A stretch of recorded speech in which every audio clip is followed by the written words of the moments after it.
there coming to the checkered. But a good run to start the season for us at Stewart Haas. The Wick Chevrolet was pretty good. We just put ourselves in position there at the end and didn't play out. Take some questions for Ryan. We'll start right here with Jenna and then come over here to Mark and then to Bruce. Go ahead, Jenna. Jenna Fryer, Associated Press. Ryan, one, what did you think of the way the entire race played out with all the two-car packs? And two, what could you have done differently? Do you almost have to give up the lead earlier there to prevent being a sitting duck? I honestly like the way it separated out. It just, when you're sitting 4 rows deep in the middle of 3 wide, there's nothing you can physically do to make anything any different. So when you are in those positions or in those, two-car packs, wolf pack of 2, those 2-car packs, you have a little more versatility. You can move around, and it seemed like it opened the pack up a little bit, and that's what I liked. I was in a position where I was a sitting duck at the end, and I knew that, but I don't know what to do to make it any better, any different, or anything else. I would rather it be the way it was than to be the way it has been at Talladega, where we're 3 wide, 10 rows deep, and you're in a position where there's nothing happening. At least we're seeing a lot of action. I will take another question for Ryan, and then we'll hear from also from Jamie. I think Bruce Martin had a question here. Or no, I'm sorry, Mark Garrow. Go ahead.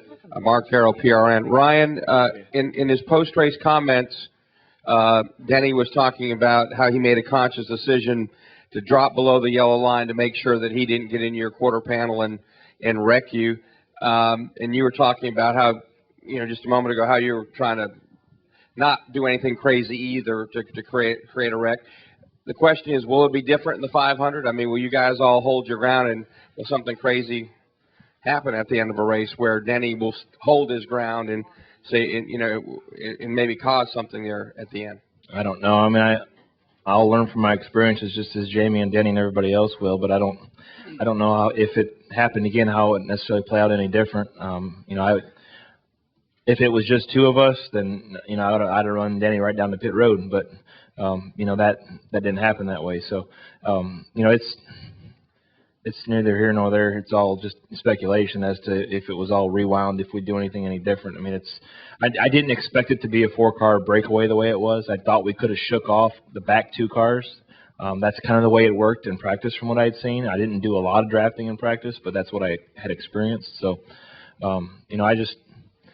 I don't think anybody in drivers, crew chiefs, car owners, fans, whatever, had any knowingly expectations, or I guess any idea of what it exactly was going to play out like. I mean, that was the most unexpected race I've ever been a part of. Okay, now we'll also hear from our race runner-up. That's Jamie McMurray. He drives the number 1 Bass Pro Shops Tracker Boat Chevrolet for Earnhardt Ganassi. And Jamie, talk about your run out there tonight. Certainly had a fast car. Yeah, had a really good car. The first 25 laps, Juan and I really were struggling because we were on the rev limiter so hard. And when you would get, 18th or 16th to 18th, you'd get these huge drafts on the pack in front, and we couldn't catch them because the car was limited on the RPMs it would turn. So we raised the rev limiter at the brake, and then car was really good after that. It's completely different plate racing than we've ever had, and I hope that it was exciting to watch. It's so different not being in the large packs, but like Ryan said, it's different than Talladega because of the runs you can get, and it honestly, when there's a pack of cars, the front really wasn't the place to be because you would get huge runs being behind. So I don't know, it was a lot of fun. It's really weird to push somebody all the way around the track and side draft with 2 guys that are also pushing all the way around the track. It's just the strangest feeling, but it was a lot of fun tonight. I really I had a good time. Down here, and then we'll go upstairs. Go ahead, Bruce, and then we'll go to Lou, and then we'll go upstairs. Bruce Martin with SportsIllustrated.com. Ryan, if you could, what is the easiest way to try to explain to people why it's so drastically different with 2 cars now being the way to go as opposed to all these years that we've seen the big long packs of cars?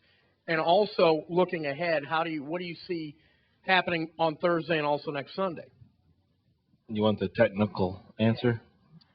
sometimes you guys don't want that, so I'm asking. My perception of it is, you ready? Yeah, I can't wait. This could be really good. I want to see if he lies and just makes a bunch of random crap up. I know, I can make some stuff up and you guys might believe me. And I can blow you away and it'll be like what he said. The front car gets the clean air to the motor. The back car takes the air off the front car's spoiler. Even though he gets the air taken out of his motor, he's still pushing the car in front of him and he's getting that help. That if there was that third car, he's basically got he doesn't have the air in the cowl to help to propel him forward. So the front car's got the biggest motor. The second car is just helping push him along. And the way the car work out, the way the drag works out, whatever, you can, I mean, even going through the corners, you can barely feel the car behind you just kind of tap you at times. It's right there. And that's why I was surprised when Kurt stayed in line with you as close as you did, because it seemed like in practice I didn't experience that. But in general, it just seems like the cars, we saw it at Talladega where guys would push, and they finally figured out how to swap and do some of that stuff at the end of last year. And I think people have caught on and did some homework and figured out, coming to Daytona, this is what we're going to have to get prepared for. And majority of the teams out there were prepared for it. What do you see Thursday and Sunday? I was saying earlier, I hope I hit the front row and can sit back and just watch the duels on Thursday, because it's fun to be a part of it, but when you got guys in there that are mixed up trying to go for making that race, it's going to get really crazy. I mean, we were very respectful. All of us were very respectful tonight with the runs that we were getting. There were probably 15 miles an hour difference at times, and a guy, if he was inexperienced or had to make something happen and pulled up in front of you, it was going to be a big wreck. Yeah. So I mean, that's something that I think we have to be prepared for all as drivers going into Thursday's races. Is the unexpected hazardous efforts to try to make a position to make the Daytona 500. It's going to be different, too, if it's hotter on Thursday, because they're going to limit how hot the cars are going to get. And it was so cool tonight that when the car would get to 275 degrees, you could peek the nose out, and my car would go back down to 230 in a straightaway. And if it's 40 degrees hotter on Thursday, it's not going to do that. So, yeah, I think it'll be a lot different racing when you have to swap, where tonight we didn't have to. Let's go to Lewis, and then Mike Vega, and then we'll go to the press box. Go ahead, Lewis. Yeah. I only pushed Kenza just a little bit. Lewis Frank of Reuters. For either one of you, as racers, you look at lap times, but the rest of us look at speeds, and some of us extrapolated. We heard on TV that you were going 206. Is that too fast, especially because NASCAR likes to keep the cars under 200? How do you feel about the speed tonight? You can't tell the difference if you're going 180 or 220. Well, I've never went 220, but you can't tell a difference in the speed. If 199.5 versus 206.5, I don't know that you could feel it. And I've always said that the most important thing is we keep the race cars on the racetrack. So whatever we've worked on with our liftoff speed of the cars going backwards, sideways, whatever else to keep the cars down, that's what NASCAR needs to focus on for making the race safe. We could. If the cars get airborne at 140, we better not cross 139. So I don't know what that number is. I don't know if there is a true number out there. But, if we were doing 212 and the cars were safe and we could keep them on the ground, then that's fine with me. And I think if NASCAR decided that they wanted to put a smaller plate on, there's not going to be anyone upset about that, because you can't tell the difference, and it's not going to make the racing any different if you make the runs you get at 199 or at 206. You can't feel the difference, and it's not going to change anything for anyone. Let's go to Mike Vega, and then we'll go to the press box. Go ahead, Mike. Hey, Ryan. Mike Vega. Just wanted to ask you, you said that you described this as the most unexpected race that you've ever been a part of. Was part of that because of what had happened on that last lap, to see the 4-car breakaway, and then to see a guy who was running third like that wind up, winning this thing? And is being third really on the last lap the optimal place to be? Because tonight it was.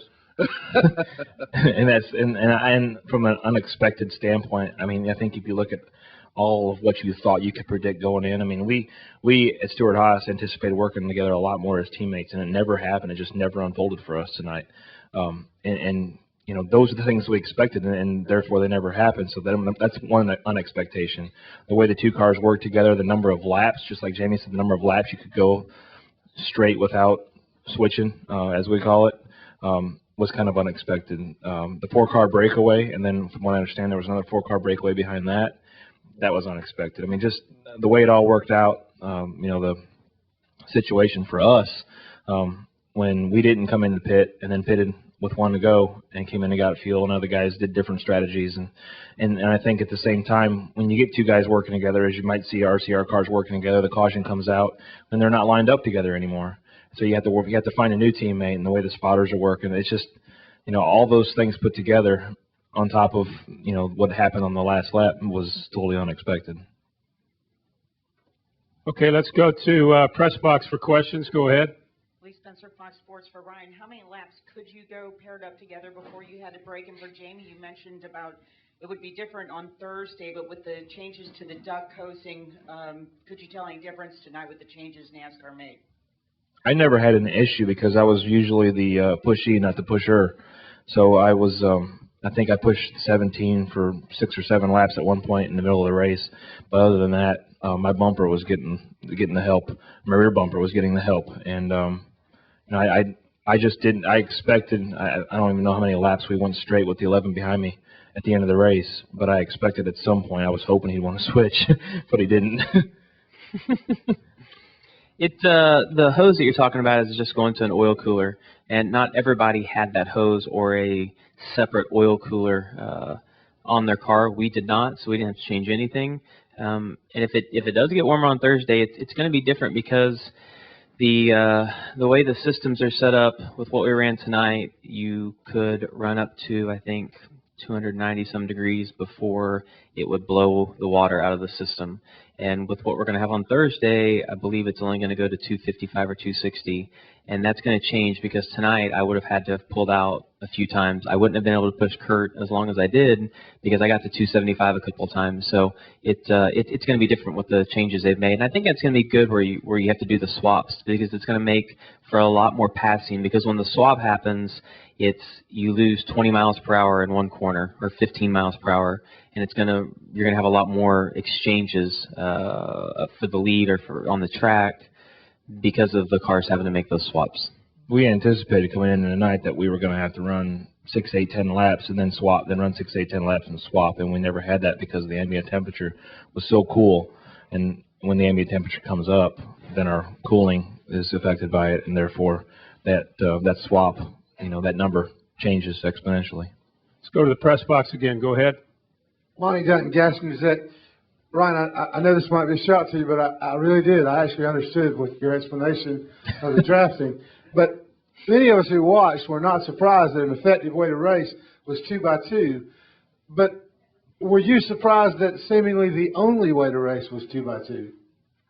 Well, I honestly, from what I had seen in practice, that, at times, depending on the 2 cars that got together, they could break away from other 2 cars that were together.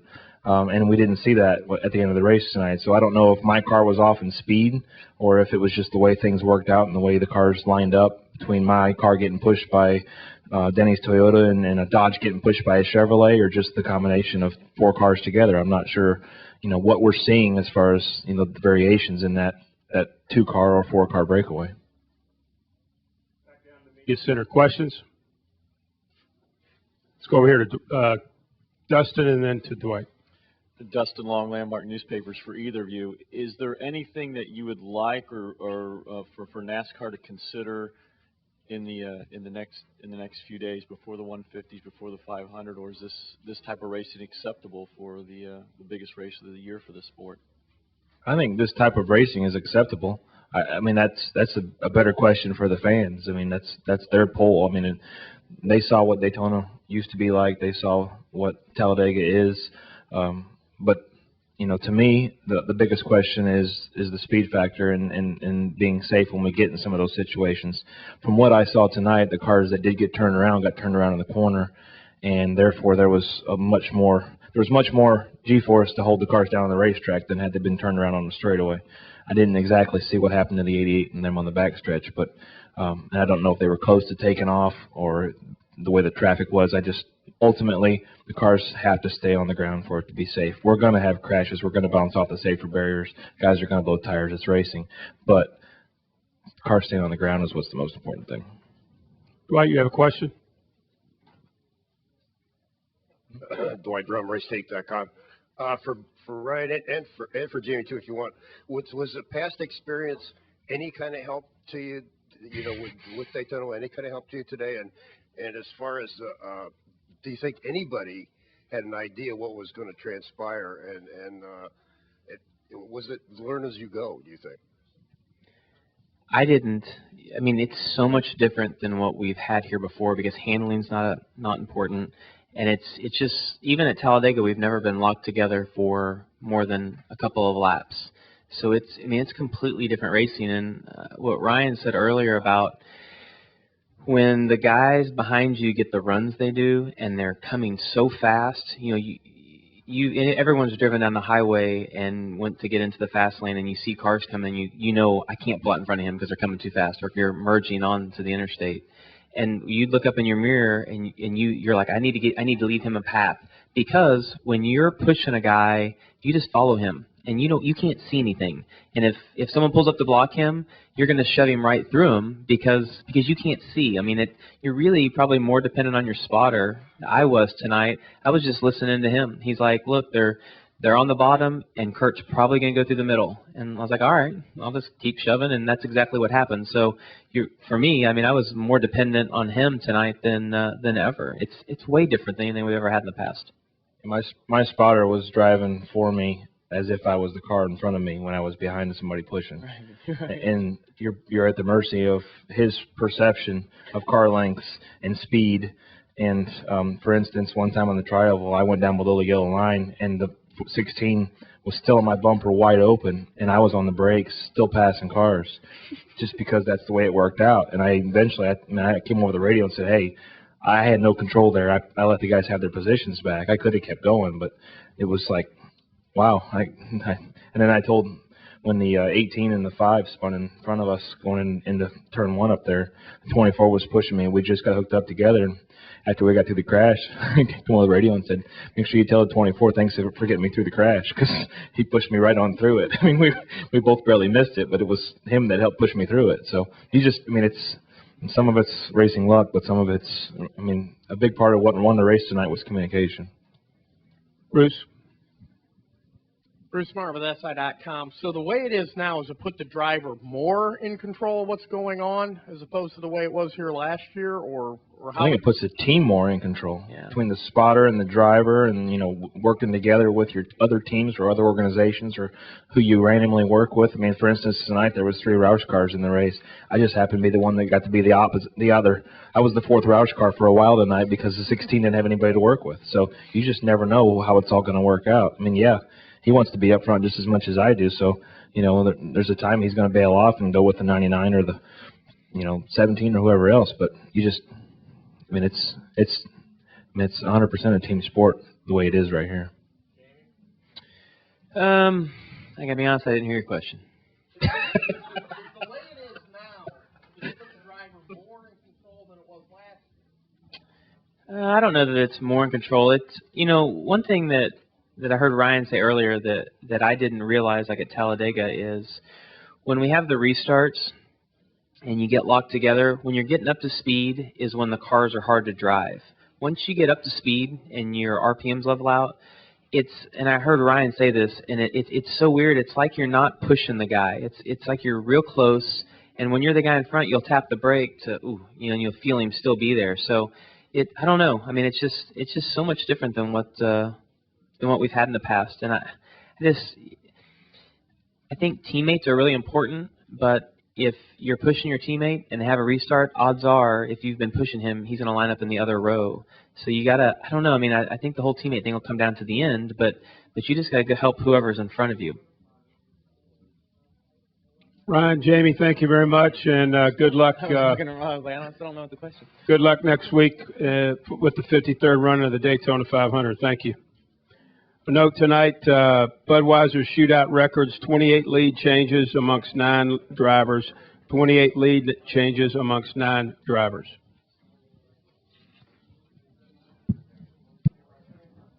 Just the 28 lead changes is a record.